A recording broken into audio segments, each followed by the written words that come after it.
Bueno, déjeme saludar al maestro Paco Cruz, más de 47 años en el periodismo, autor de una larga lista de libros. Le recomiendo sus más recientes libros, Las Damas del Poder y García Luna, El Señor de la Muerte. Por cierto, qué chinga le puso, con mucho respeto, la presidenta Claudia Sheinbaum Pardo ayer en la mañanera del pueblo diciendo, pues si lo dejan salir en Estados Unidos, nosotros lo queremos en extradición porque tiene órdenes de aprehensión. En el caso dado, ojalá que la boca se me haga chicharrón. Y le recomiendo también los libros de referencia, Tierra Narca y La Guerra que nos ocultan. También va llegando el maestro Jaime Hernández, décadas como corresponsal de mexicano en el extranjero, corresponsal de guerra, autor, fundador, conductor de su espacio en YouTube, No Apto para Cínicos. Hay que respaldarlo de lunes a viernes a las 2 de la tarde, todas las tardes, No Apto para Cínicos, así se llama su programa y así se llama su canal, No Apto para Cínicos. Hay que respaldarlo con los likes, con las suscripciones y con los superchats. Ya llegó también el maestro Jaime Hernández. Saludo a Paco primero, saludo a Jaime después. ¿Cómo están, maestros? Buenos días. Vicente, buenos días. Venimos saliendo. Yo me salí primero de la posada con Jaime. Mira, todavía tiene los ojos Sí, ahí. ya vi que andas echándole al champurrado con piquete, ya vi, ya vi. Con mezcal, Vicente. En mi época, no estás para saberlo ni yo para contarlo, pero mi mamá tenía una panadería por allá cerca de la villa de Guadalupe, en Río del Consulado y Calzada de Guadalupe, más o menos el norte 42. Y ahí en la Peralvillo, que está muy cerquita, y en la Peralvillo todavía se usaba mucho en la mañana el té canela con piquete, café con piquete. Así que la costumbre no se pierde, Vicente, Jaime. Buenos días. Ya sin querer queriendo, nos dio sus secretos para llegar siempre afilado a Sin Censura, mi querido Jaime. Sí, sí, sí. ¿Cómo estás, Jaimito? Muy bien, queridos amigos, aquí arrancando ya la víspera del 24, Sí. casi preparando el cochinito, el pavo, los romeritos, el bacalao, ya sabes, todo eso, ¿cómo nos da por aferrarnos a estas tradiciones, no? Todos Es que es lo que hace el esperando, mexicano, es lo que hace el mexicano, Jaime. así es. La oportunidad a lo mejor de una vez al año reunirse en familia, compartir los romeritos. Digo, no, yo mientras espero a mis hermanos para celebrar este año la posibilidad de ver a mi hijo en estas fiestas, me pongo a pensar, ¿no? A veces todo el año hacemos circo, maroma y teatro durante todo el año para que se culmine con un buen pleito familiar en Eso, Navidad. jalones de Pero greñas, también, pero también una buena comida, Vicente. La verdad es Sí, que claro. podemos ser lo que sea. Yo soy ateo, Jaime es agnóstico, pero podemos ser lo que sea. Pero la verdad es que de pronto hay celebraciones, hay costumbres, hábitos que no deben perderse y uno de esos es las fechas sirven para qué? Para esperar a toda la familia y te sientas a comer la comida que comías de niño, ¿sí? Y eso cambia todo el humor incluso de nosotros, no solo por las posadas, que son una tradición que para mí padrísima, mira, más allá que sea ateo, me gusta porque hay comidas, y yo vivo la vida así, por el tipo de comidas que se dan en diciembre, en Navidad y Año Nuevo, que son otra cosa, Vicente. Y no tiene que ser nada costoso ni ¿no? nada por el estilo. Te voy a decir por qué. En estos últimos días, doña Mina me ha estado haciendo sopita aguada, esa que le llaman de codito. Ujú. Ay, Diosito, con un poquito de salsa huichol y unos, así, tantito limón. Y le digo, mamá, me he comido así en cada sentada unos 3 platos de comida aguada. ¿Cuánto tiempo he estado esperando por sentarme a comer un plato, ¿no? De disfrutar así sabroso. Y ayer, mi amigo, le voy a decir por su apodo para que no lo identifiquen porque pues ya ves cómo es la gente Sí. que no me quiere, no vaya a ser que le salpique la caca a mis amigos de toda la vida. El Seco, así le decíamos en la prepa, mi amigo el Seco me dice, mira lo que me estoy comiendo, un plato de frijoles de la olla. Y mira, voy a sacar, es más, para no errarle. Me dice mi amigo de toda la vida, sus hijos me dicen tío, y les mando un saludo cuando sepan de lo que estoy hablando. Pero me mandó, a ver si, mira, para que vean la foto. Un ¡Ay, qué plato rico! de frijoles de la olla con de fijo. queso. Y me dicen, me acordé cuando a ver si no lloro. Me acordé cuando dejamos a tu mamá sin un plato de frijoles. Llegó por la tarde y habíamos arrasado con la olla de frijoles recién cocidos. Y la pobre preguntaba, ¿en verdad se acabó todo? Mi mamá acababa de regresar, era profesora rural, ¿no? Y habíamos salido temprano de la escuela y me había ido a la casa y ahí llegaron el pollo, el Seco, el German, todos, y arrasamos con la olla de frijoles. Pero fíjate cómo disfrutamos hasta lo más humilde, pero cuando se come en familia, se come sabroso. Y en mi familia me enseñaron que donde come uno, comen dos, y así sucesivamente, porque pues esos eran los amigos de toda la vida. Mi compadre, el pollo, le dice mamá, mi mamá, imagínense. Y bueno, se acordó de eso. Le dije a mi mamá, el Arturo está moqueando, comiéndose. Ay, ya dije, puta madre. Bueno, el Seco está moqueando, está moqueando, comiéndose el plato de frijoles, acordándose que pobre cuando llegaste tú, le entraste al puro caldito porque nos habíamos comido todos los frijoles. Anécdotas, perdón, que a lo mejor es lo que se pone uno a...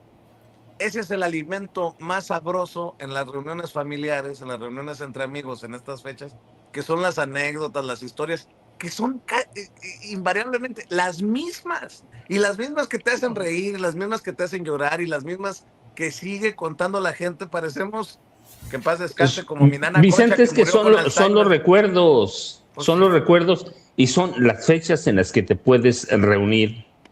Son las fechas que aparece Norman Pear también, Vicente. Así No, que no, buenos días. se estaba saboreando con el tecito con piquete o de los frijoles, no sé de qué se estaba saboreando. Norman Pearl ya sabe que lo espera también de lunes a viernes de 7 a 9 con los maestros Paco Cruz, Jaime Hernández en Norman Pearl TV, en el encuentro de estos muchachones diario que hay que apoyar con likes, con suscripciones y con superchats. Mi querido Norman, un abrazo también para ti. Hola, buenos días, Vicente, Paco, Jaime y toda la audiencia de Sin Censura. Pues siempre es un gusto estar aquí con el programa, ya despidiendo prácticamente el año en víspera de la Navidad. Y bueno, pues siempre es agradable estar con ustedes. Oye, Claro, Vicente, gracias. Dime. Fíjate que te estaba escuchando con este tema del accidente del avión de la Marina Nacional. Generalmente a la zona donde van en Galveston es donde están los hospitales especializados para niños quemados. Yo El no Michu sé, Mau ajá, exactamente la fundación iban que para allá. iba para allá. Y resulta ser que un niño de 2 años murió en el accidente. Yo no sé si este niño era parte de esa misión humanitaria, pero híjole, mano, da mucha tristeza que Iban para allá, Jaime. A fíjate. la Fundación Michu Mau. Y no sabes si el niño era el paciente. Era el paciente. Hasta los Puta informes madre. que hay es que él era el paciente. Era un paciente con quemaduras, por eso iban a la Fundación Michimau. Entonces, es pena y penoso y lamentable, pero tienes tu razón. Él era el paciente, Jaime. Uy, uy, uy. Qué triste, la verdad.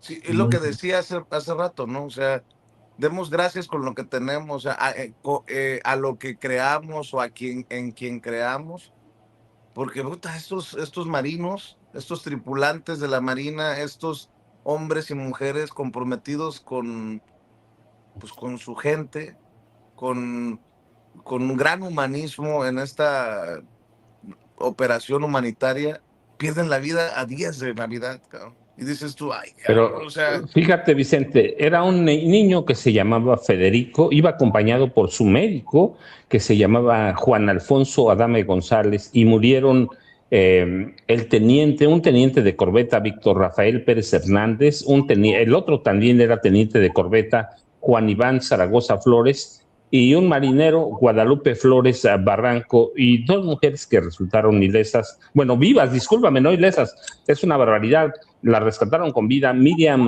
de Jesús Rosas Mancilla y Julia Araceli Cruz Vera, pero sí es una tragedia verdaderamente en estas fechas. Bueno, en cualquier fecha habría sido una tragedia, Vicente Jaime Norman. Es lamentable, ¿va? sí, pero sobre todo en estos momentos, ¿no? O sea, ¿qué le dices a tu familia? Voy y vengo, voy a llevar a este niño quemado, es mi última operación, ¿no? Humanitaria, regreso para... Ah, no, qué tragedia. Sí. No, nada más imagínense las familias, ¿no? Y muchas veces damos por hecho, ¿no? Hasta en la crítica, Jaime. Oye, que pinches soldados, que pinches marinos, ¿no? Corruptos ahora con esto del huachicol y que... No, no todos. Hay gente que toda su vida la entrega al servicio y hay que reconocerlos, porque precisamente marinos, soldados, no van a descansar muchos, incluso en estas fiestas, mientras nosotros estamos disfrutando, ¿no? Lo poquito o mucho que se ha basado en temas de seguridad, y no estoy apelando a un sentimentalismo facilón, no. Verán, piénsenle. Miren estos marinos.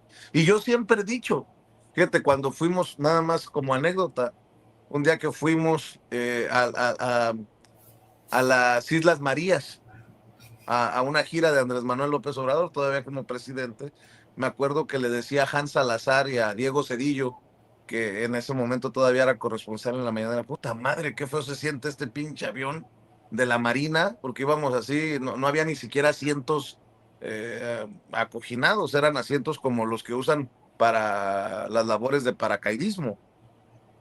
Pero le decía, tengo la confianza de que los marinos nos van a bajar donde sea, cabrón. O sea, si esto no va bien, nos van a bajar. Qué tristeza que en esta ocasión no pudieron bajar seguros y con bien en Galveston, Texas. Solo ahí nomás para dejar el comentario, mi querido Jaime. Sí, yo creo que de verdad que deberíamos estar agradecidos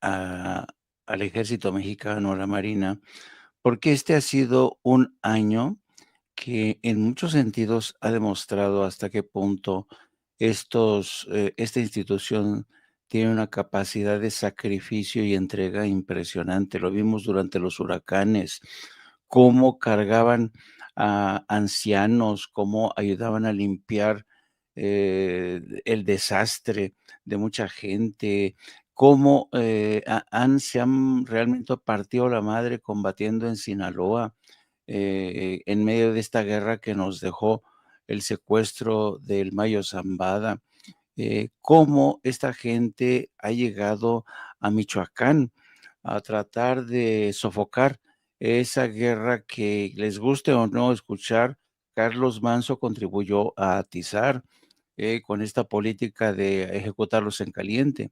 Yo Oye, creo que viste, por cierto, no, perdón que te interrumpa, viste, por cierto, que hay un político que está acusando a Tafoya se llama, ¿no? Este sí, diputado del sombrero, de Esta ser Tafoya. de ser un traidor y de que llamaba alacrán a Carlos Manso. Publicaron unos diálogos en WhatsApp que estarían desnudando al supuesto mejor amigo de Carlos Manso como una pinche víbora venenosa, ¿eh? sí. Un extorsionador, Vicente, Carlos Bautista Tafoya. No, está... El que se la folla.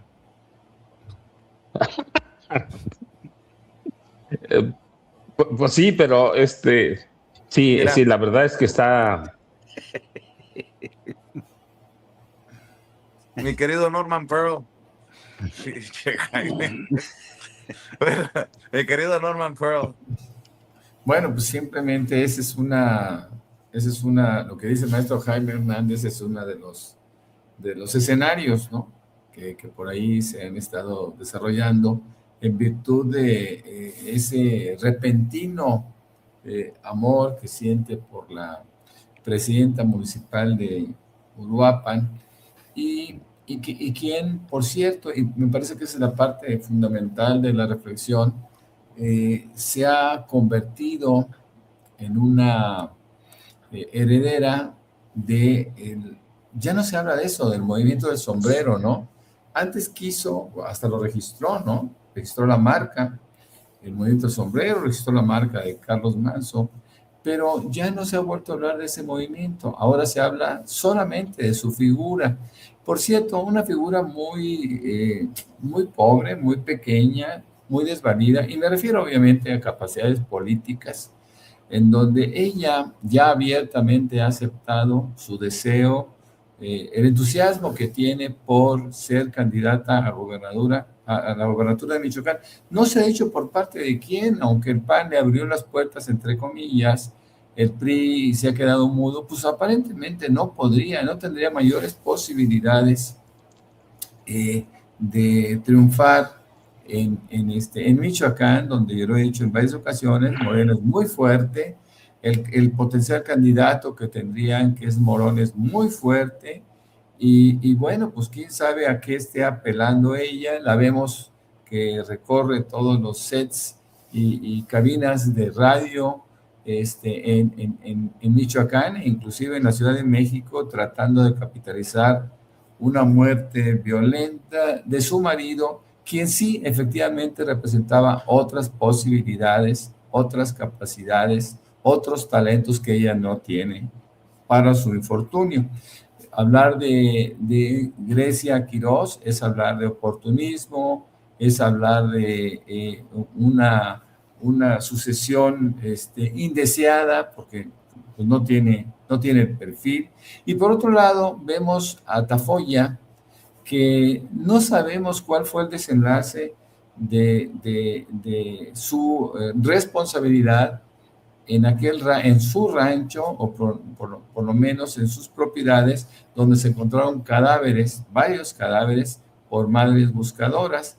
Entonces, no sabemos hasta dónde llegue Tafoya. Sabemos que tiene fuero, él es diputado local en la actual legislatura michoacana, y pues vamos a ver qué sucede. Fíjense que yo quisiera comentar algo al margen de este tema, de cómo Trump, en su terrible megalomanía, él busca prevalecer. Lo vimos, por ejemplo, los hoteles Trump, lo vimos el centro Trump, lo vemos también buscando ahora que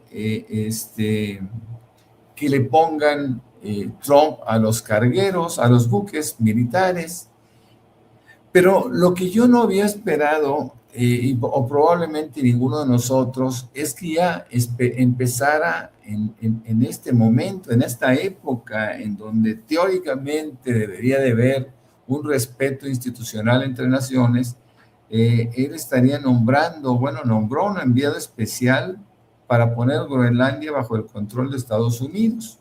Y se trata nada menos que de Jeff Landry, que es gobernador de Luisiana, y este es el enviado que dijo: es un honor hacer de Groenlandia parte de Estados Unidos. No hay que olvidar que Groenlandia es un pequeño país semi-independiente de Dinamarca, con 57,000 personas solamente. Es una enorme isla de hielo. Tiene 600 años de formar parte del reino de Dinamarca, que por cierto Dinamarca es un socio militar, porque comparte con los Estados Unidos un espacio dentro de la OTAN. Así que esas cosas a mí me llaman mucho la atención, ¿no? ¿Hasta dónde puede llegar un individuo con ese perfil? Nosotros debemos de hacer un contraste, una comparación con Andrés Manuel López Obrador, quien pidió que no se le pusiera su nombre ni a calles, ni a pueblos, ni ciudades, ni le hicieran monumentos, ni nada. Es decir, hay que rechazar el culto a la personalidad, más aún si no se tiene ningún mérito, como es el caso de Donald Trump, ¿no?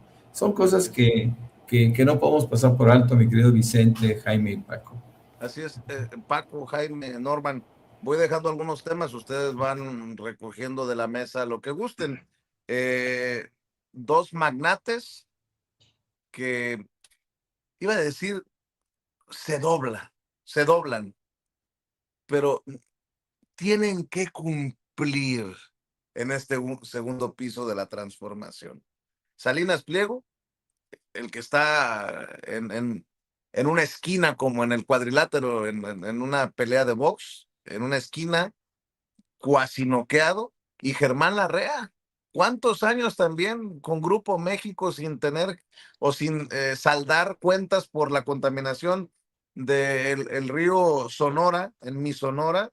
Bueno, pues parece que finalmente le va a cumplir a las comunidades afectadas y reparar lo que jodieron, si me permiten la expresión. Luego, en Estados Unidos, la censura total. Se quejan muchos en México que la censura, que el autoritarismo, que si Sheinbaum, que si AMLO en su momento. Bueno, la CBS ha bloqueado este reportaje de 60 minutos sobre la prisión de máxima seguridad en El Salvador. La periodista Shireen Alfonsi denunció una decisión política y censura empresarial. Bolas, bolas, bolas. Y bueno, en ese sentido, nada más también para mencionar, hay ruptura en el movimiento del sombrero, lo que era el movimiento del sombrero, ahora que el diputado Conrado Paz acusa al diputado Carlos Bautista Tafoya de lucrar políticamente con la muerte del exalcalde Carlos Manso. Y le decía, han revelado hasta los chats donde Carlos Bautista Tafoya llamaba alacrán a Carlos Manso, se quejaba de maltrato y de que le exigían moches, y ahora pues lo agarra como estandarte para aparecer en Santa María y medio mundo. No sé si tenga las declaraciones de este señor que denuncia, Ceci. ¿Tendrá por ahí las declaraciones? Échelas.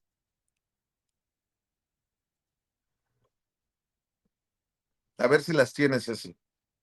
Bueno, y si no, déjenme nuevamente enviárselas a Ceci, mi querido Paco, para escuchar a este diputado Conrado Paz, pero ahí van quedando los temas rumbo a la mañanera del pueblo, querido Paco. Mira, Vicente, lo del río Sonora, todo es interesante. Lo de Alito ahora vamos a ir, pero lo de Germán Larrea Mota Velasco es bien interesante porque tú debes conocer bien ese problema, ¿no?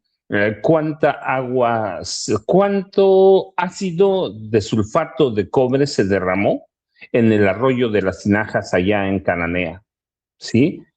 40,000 metros cúbicos se derramaron. ¿Lo derramó quién? Minera México.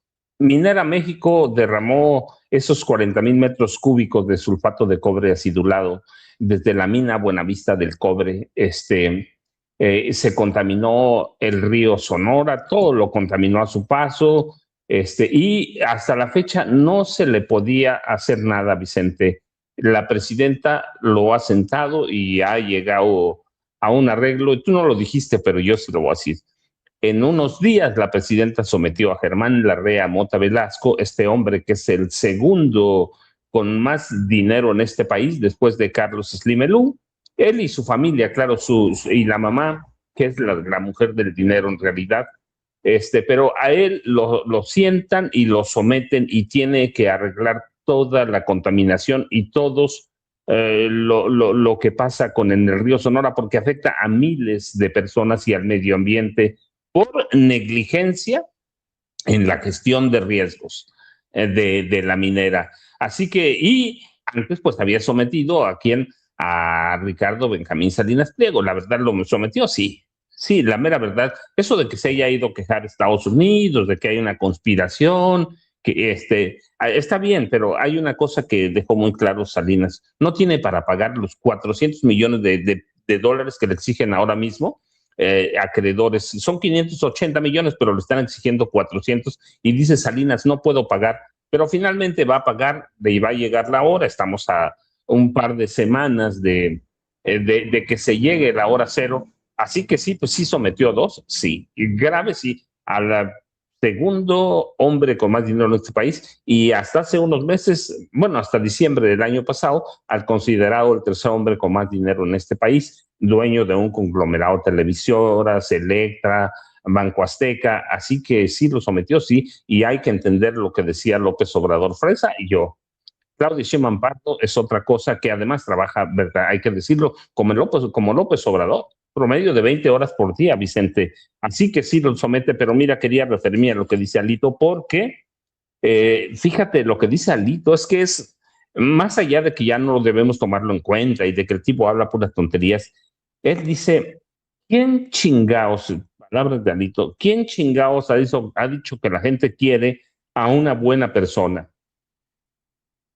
Y al mismo tiempo dice que les pusieron una chingamadriz, así lo dice él, en 2018 y luego otra megaputiza en 2024. Pero ¿quién eligió como su candidata a Xochitl Gálvez? Andaba de la manita con él. Él era prácticamente su asesor de imagen. A todos, parecía a Xochitl Gálvez más la candidata del PRI que del PAN o del PRIAN-RD.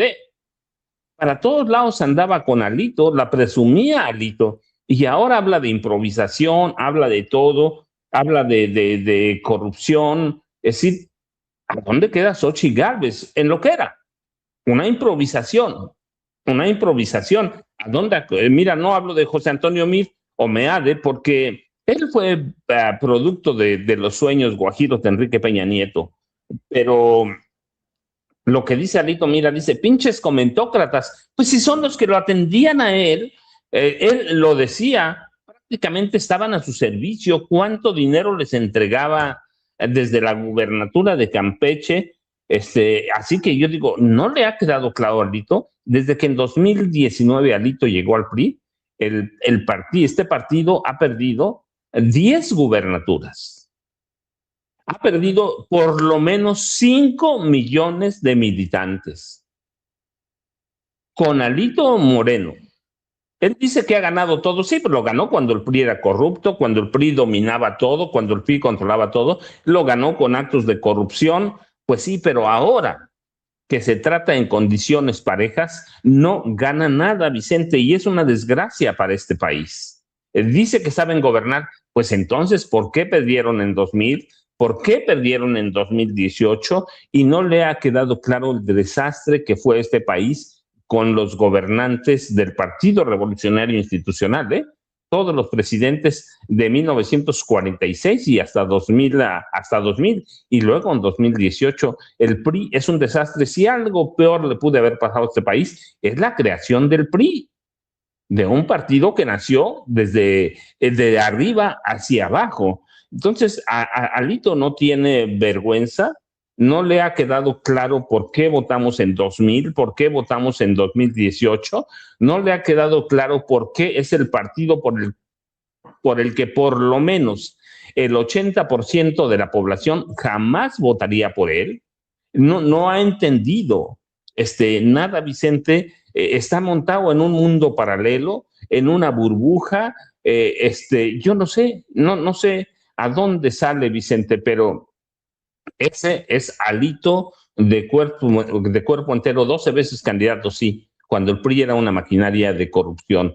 Así que, Vicente, verdaderamente Alito es un caso, es y debe ser un caso de estudio para nosotros y para la psiquiatría, para la psicología.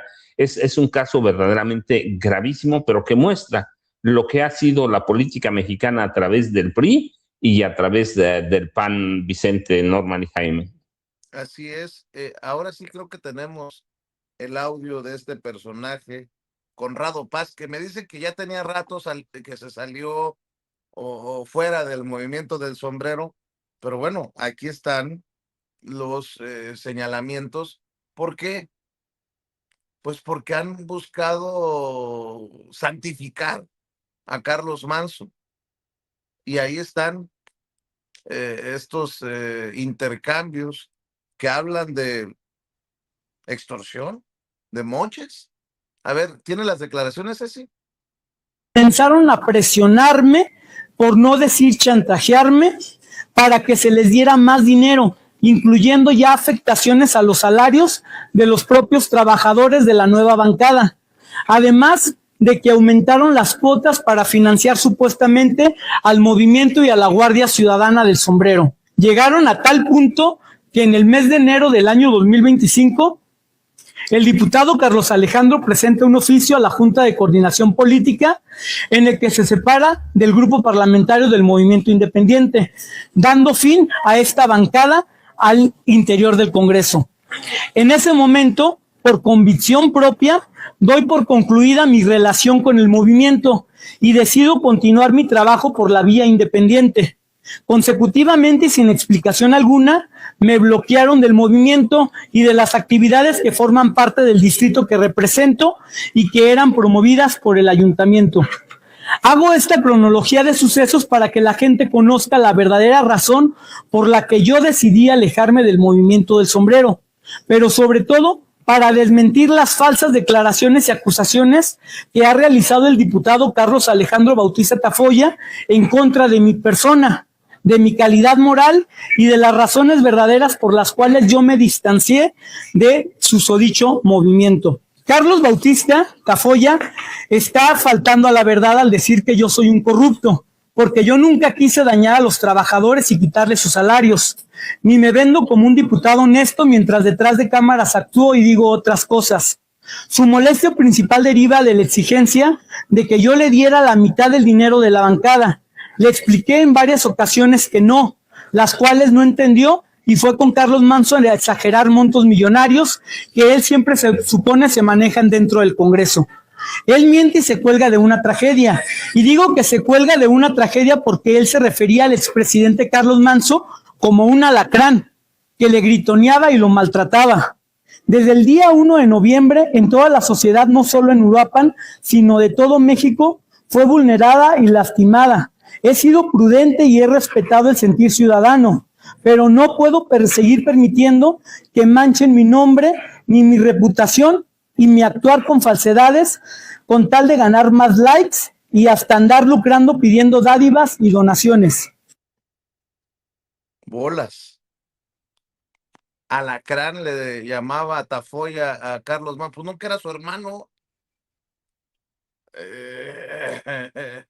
Por cierto, insisto, ¿nos podría dar claridad de los cadáveres encontrados en sus terrenos?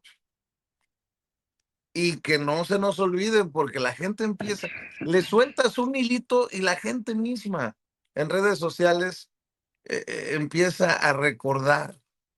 Bueno, con esta denuncia de Conrado Paz, la gente ha empezado a sacar notas, por ejemplo, de la silla rota. Periodistas de la región exigieron que se responsabilizaron al presidente municipal de Uruapan, Carlos Manso, quien reiteradamente en eventos públicos emite discursos de odio contra los periodistas. Periodistas denuncian al alcalde de Uruapan por delitos de amenaza y discriminación. El discurso de odio que estigmatiza y criminaliza a las y los periodistas de Uruapan por parte del alcalde Carlos Manso ha hecho eco y genera una situación de vulnerabilidad y violencia para el ejercicio periodístico en la región, advirtió la organización Ni Uno Más Michoacán. En Cuadratín, Michoacán, a una semana de bloquear los trabajos del teleférico, el alcalde de Uruapan, Carlos Manso, resiente el efecto boomerang, pues según una encuesta, la gente de Uruapan ha mostrado su rechazo a la acción. En fin, mi querido Jaime, voy contigo. Por cierto, nuevamente Trump arremete contra Maduro, al que le pide que se vaya o se lo van a ir, y llama mala persona y no sé qué otras, como niño chiquito, a Gustavo Petro, el presidente de Colombia, que ya también en su momento ha sido durísimo con con Nicolás Maduro, le dijo que él no era quien para darle órdenes a sus soldados, entre otras cosas, ¿no? Mi querido Jaime. Pues, qué certero es ese viejo adagio que dice: "Pueblo chico, infierno grande". En Uruapan comienza a salir la mierda, comienza a salir, comienza a perfilarse la verdadera naturaleza de Carlos Manso, comienzan a surgir los intereses creados, y esto demuestra que toda la gente que rodeaba a Carlos Manso no eran unos ángeles, no eran unos héroes desinteresados defendiendo, con un sombrero a la población en general. Había intereses, había intereses. ¿Ustedes creen que la viuda de Carlos Manso no estaba consciente de esto? ¿Ustedes creen que ella no sabía cómo, de dónde surgía el dinero, cómo se movía la cosa? Pues claro que sí. Y yo creo que se dejó aconsejar por el señor Carlos Tafoya para mantener el poder, y a través de este poder buscar su candidatura a la gubernatura. Todo esto tiene muy mala pinta, son como estas historias, de terror, de horror, en la que unos traicionan a otros, la codicia, la lucha por el poder, se va a ir, vislumbrando poco a poco. Y qué bueno que la mierda comience a surgir, porque de esta manera el gobierno federal sabrá con quién cuenta y con quién no.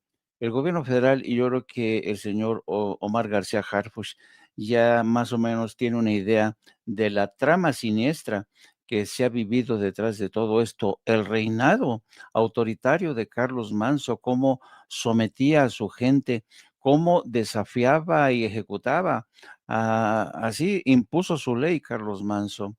Y yo creo que, esta idea de héroe, esta idea del hombre valiente que sale en defensa de las mujeres, de los niños débiles frente al crimen, pues tiene muchos asegúnes, ¿no?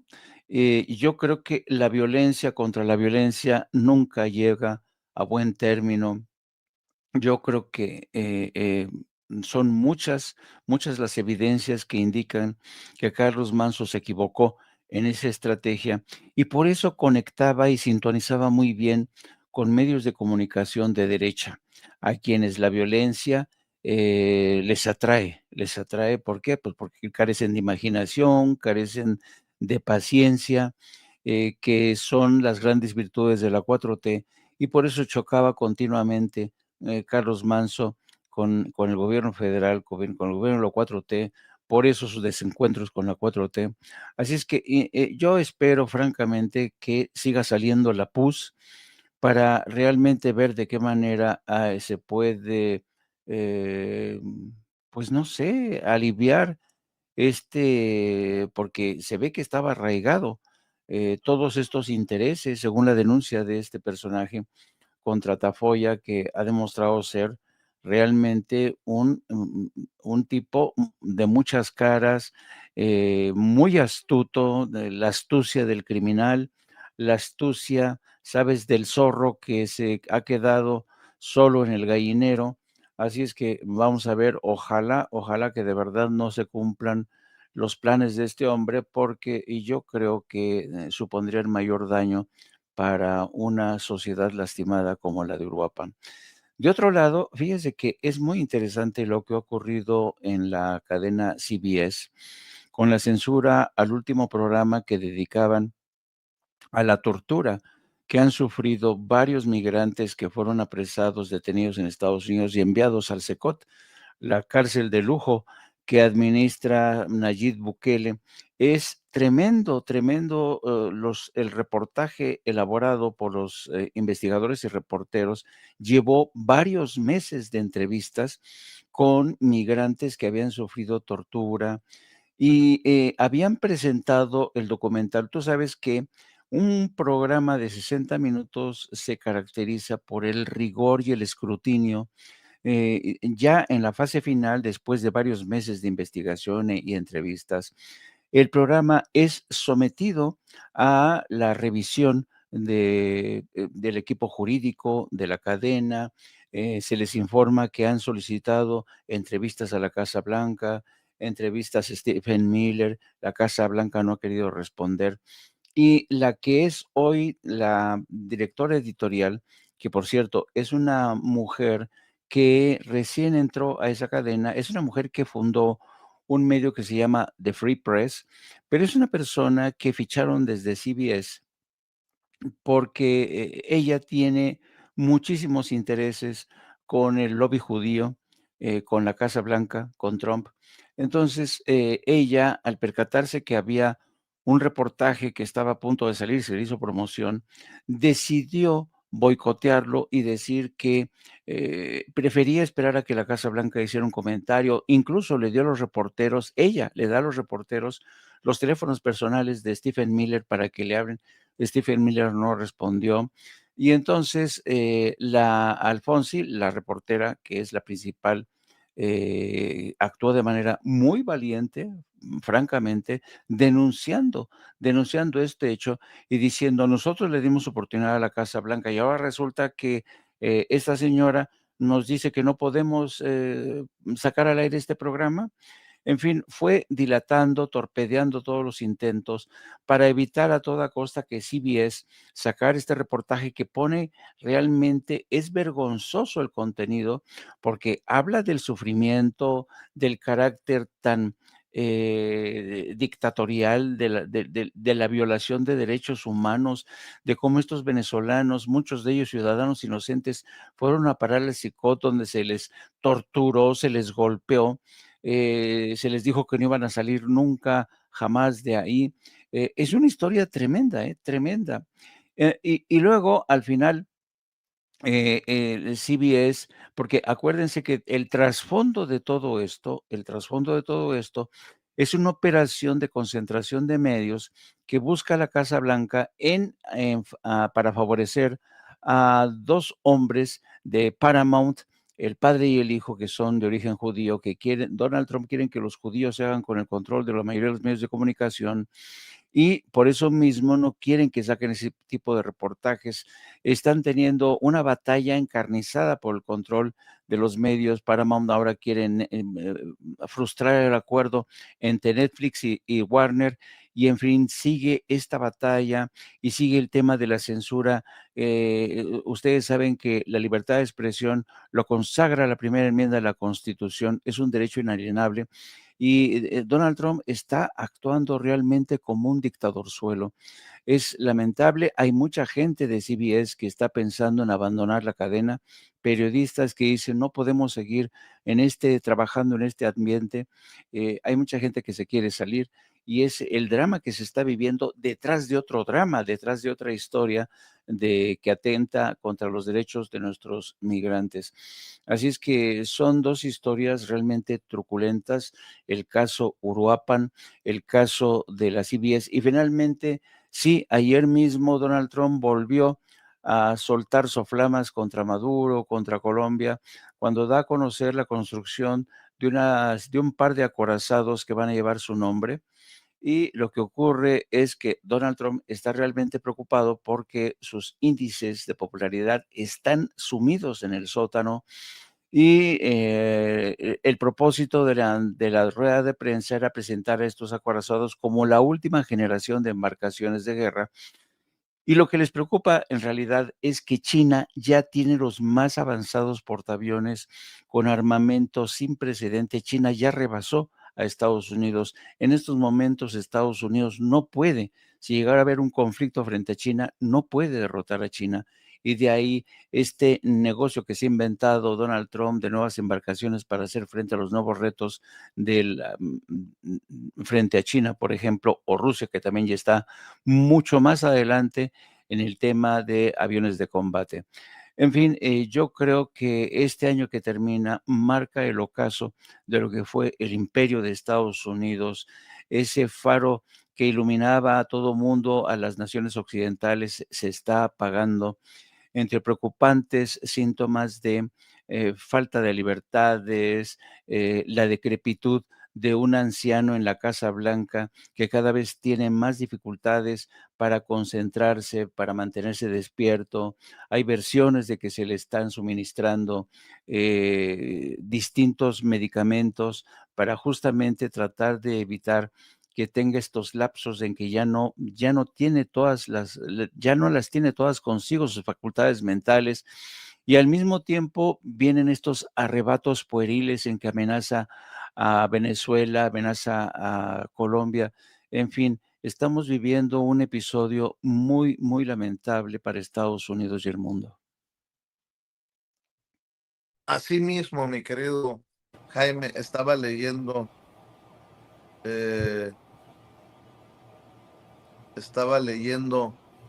los chats entre Tafoya y Conrado Paz, ¿no?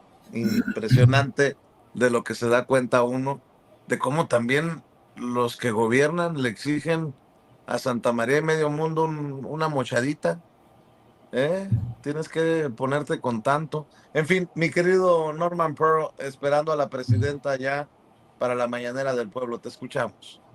Bueno, pues yo hago posts, ¿no? Simplemente me despido con una reflexión. Trump está contra la historia, él no quiere aceptar, por ejemplo, él dice que en los 70s le robaron a Estados Unidos la industria petrolera que ellos habían creado, lo cual es falso, porque fue una nacionalización y se les pagó. Inclusive hubo una negociación con respecto al precio del petróleo y todo eso no lo quiere entender. Cuando el presidente Gustavo Petro le señala que ellos lo que tienen que hacer es una negociación regresando a Texas y California, bueno, pues esto le incomoda a Trump y por supuesto que se molesta. Él busca alegrar su pena porque sus penas son grandes y una forma es tratar de abrir hoyos y tapar otros. Vamos, es como está él tratando de sobrevivir una presidencia que creo que debió de haber evitado. No está en capacidad de gobernar y menos gobernar al mundo. Espero que pasen un buen día. Ya llegó la presidenta y nos vemos. Gracias, compañeros. Bien, muy bien. Bueno, a ver, ¿mañana va a haber conferencia o no?